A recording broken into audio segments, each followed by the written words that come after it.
Lift से तो आप जाएंगे नहीं, 3500 सीढ़ियां हैं। मुंबई में तो कहा गया था कि आप 5 माला भी नहीं चढ़ सकते, यहां तो 3500 सीढ़ियां हैं। और पावागढ़ की सीढ़ियां तो बिल्कुल खड़ी सीढ़ियां होती हैं। मेरा मन नहीं माना, मैंने कहा आया हूं इस तीर्थ पे तो एक बार दर्शन हो जाए, बार बार संयोग नहीं मिला करता है। लोगों ने कहा डोली पर बैठकर चलो, मैंने कहा डोली पर? डोली पे तो मुर्दा बैठते हैं, मैं तो जिंदा आदमी हूं। 2 लोगों की छाती पे चढ़ के जाऊं, ऐसी वंदना किस काम की? मैंने कहा नहीं, मैं डोली पर तो नहीं जा सकता हूं। सुबह सुबह उठा, मैंने कहा एक काम करता हूं, जितनी मेरी हिम्मत होगी उतनी सीढ़ियां मैं चढ़ लूंगा, नीचे से भगवान को धोख देकर आ जाऊंगा। अरे दुनिया जाने या ना जाने, मेरा भगवान तो जानता है ना कि मेरी परिस्थिति क्या है। बस मुझे इतना करने दो कि चाहे मैं 2-4 सीढ़ी चढ़ूं, बस वहीं से भगवान को प्रणाम करके वापिस आ जाऊंगा। मैं गया, मुझे विश्वास ही नहीं था।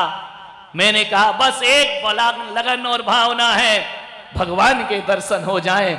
मैं चढ़ा 1 सीढ़ी, 2 सीढ़ी, 3 सीढ़ी, विश्वास नहीं होगा उस दिन मैं 100 सीढ़ियां चढ़ गया, मुझे कोई दर्द नहीं हुआ।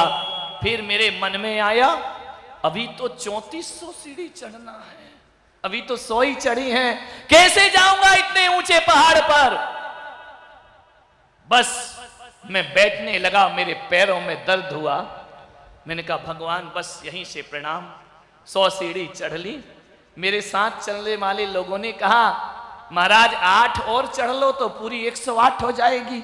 मैंने कहा चलो यार 100 चढ़ ली, 8 और चढ़ लेते हैं। बोले आपका नाम सार्थक हो जाएगा, आपके आगे 108 लगता है।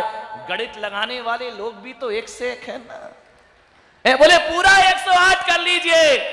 मैंने कहा चलो भाई 100 चढ़ गया, 8 और चढ़ लेते हैं।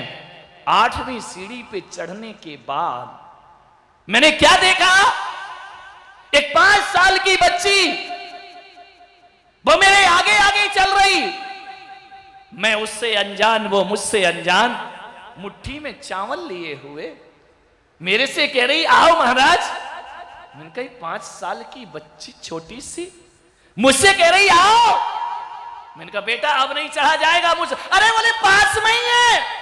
अरे मैंने कहा इतनी सी बच्ची कह रही पास में है और मैं 40 साल का कह रहा हूं कि नहीं चढ़ पाऊंगा, और ये 5 साल की कह रही है कि आ जाओ महाराज, आ जाओ महाराज, कुछ नहीं होगा, मेरे पीछे पीछे आइए।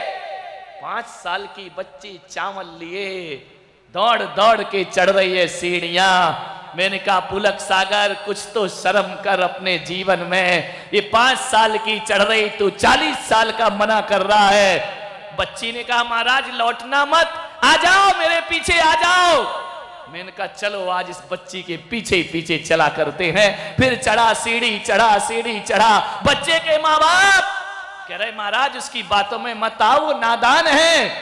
मैंने कहा नादान भी है, फिर ये क्यों चढ़ रही है और मैं क्यों नहीं चढ़ पा रहा हूं। मैंने उस दिन चिंतन लगाया कि बच्ची को कोई अनजान भय नहीं है, बच्ची को ये नहीं मालूम कि कितनी सीढ़ी और चढ़ना है, इसलिए वो थक नहीं रही है, और मुझे मालूम है कितनी चढ़ना है, इसलिए मैं थक रहा हूं। मन के हारे हार है और मन के जीते। मैंने कहा मुझे मालूम है इसलिए मैं थक रहा हूं। मैंने कहा मैं चलूंगा। आपको विश्वास नहीं होगा, वो बच्ची मेरे आगे आगे, छोटी सी बच्ची, मुझे नहीं मालूम वो बच्ची थी या कोई देवता था, आगे बढ़ाते गया, बढ़ाते गया, बढ़ाते गई। 1000 सीढ़ी चढ़वा दी उस बच्ची ने मुझे। अब बोले महाराज अब इधर जाओ या उधर जाओ, चलना तो उतना ही पड़ेगा। मैंने कहा गजब। बोले बोलिए अब कहां जाना है, पीछे जाओगे या ऊपर? अरे मैंने कहा पगली, मैंने दीक्षा नीचे जाने को थोड़ी ली है, मैंने ऊपर जाने को दीक्षा ली है। 5 साल की बच्ची थी, थक गई, उसके माँ बाप ने गोद में ले लिया, गोद में जाने के बाद भी बच्ची कहती रही, महाराज लौटना मत, आते जाना आते जाना। उस छोटी सी बच्ची ने मुझे 3500 सीढ़ियां चढ़ा दी और मैं पावागढ़ की वंदना करने गया, रात वहीं रुका। उस बच्ची ने कहा, महाराज तुम चढ़ गए, अब मैं तो चली नीचे, अब आप रहो रात में यहीं, क्योंकि आप तो फिर शाम को लौट नहीं सकते। मैं रात में ऊपर के मंदिर में रहा और आपको विश्वास नहीं होगा, जो मैं 10 सीढ़ी भी चढ़ा, मेरे पेट में दर्द हुआ, यूरिन में पस निकला, ब्लड निकला। डॉक्टरों ने जांच की, 23 साल घर में रहा तब कोई बीमारी ना हुई, लेकिन जब घर छोड़ दिया, ब्रह्मचारी बन गया, इसी अहमदाबाद में मेरा जब ब्रह्मचारी में डॉक्टरों ने जांच की कि ब्लड और पस क्यों निकल रहा है, जब सोनोग्राफी हुई और ब्रह्मचारी अवस्था में जांच हुई मेरी, उन्होंने कहा आप गलत रास्ते पर आ गए हैं। मैंने कहा क्यों? बोले आपकी एक ही किडनी है, 2 किडनी आपकी नहीं है, जन्मजात एक है। एक किडनी वाले भी जीते हैं मेरे भाई, लेकिन उसमें भी इंफेक्शन हो तो जिंदगी में बहुत बड़ा रिस्क हो जाया करता है। वह रात मेरे जीवन की सबसे दुखदाई रात थी।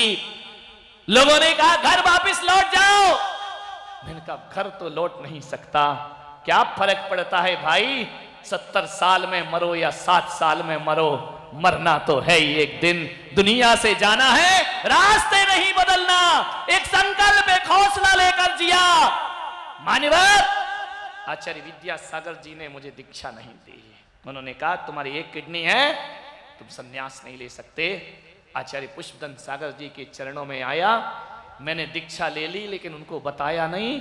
मैंने कहा नहीं तो ये भी मुझे कहेंगे कि यहां से निकल जाइए। दीक्षा ले ली उन्होंने, विचार करिए आप, दीक्षा के 10 साल बाद भिंड में उमेश है, फिर से मुझे पीड़ा हुई। मुनि बनने के बाद फिर मुझे कष्ट हुआ मान्यवर, फिर भी मैंने हौसलों से जिंदगी जी है, अपने भीतर की आत्मशक्ति आत्मविश्वास से जीवन जिया है। मैं किसी और की क्या बताऊं, अपनी बताता हूं। जब ये उमेश भी वहीं पर था, भिंड में जब मैं पहुंचा, मेरी किडनी में 6 mm का पत्थर, उन्होंने कहा ऑपरेट होगा।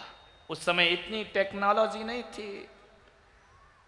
मदन लाल जी बेनारा आगरा वाले, उन्होंने कहा भिंड छोटा शहर है, आप आगरा चलिए, वहां पर आपका इलाज होगा। मुझे ले गए, जांच की गई मेरी, एक मशीन ने बताया कि जो 6 mm का पत्थर है वो 9 mm का पत्थर हो चुका है। अब ये तो बिना सर्जरी के निकलेगा नहीं। उस दिन मुझे लगा कि आज मेरी दीक्षा फिर दांव पर लग गई, आज मेरा सन्यास फिर दांव पर लग गया। उस रात में बैठा पारसनाथ के ध्यान पर, अपने गुरुओं के ध्यान पर, और मैंने इतना ही कहा कि मैंने जबरदस्ती दीक्षा ले ली है, लेकिन बस मेरे भगवान मेरे गुरुदेव इतना मुझे करना कि लेना है तो जीवन लेना, लेकिन सन्यास वापस मत लेना, जिंदगी ले लेना, अभी समाधि हो जाए। रात भर मैंने प्रभु का ध्यान किया।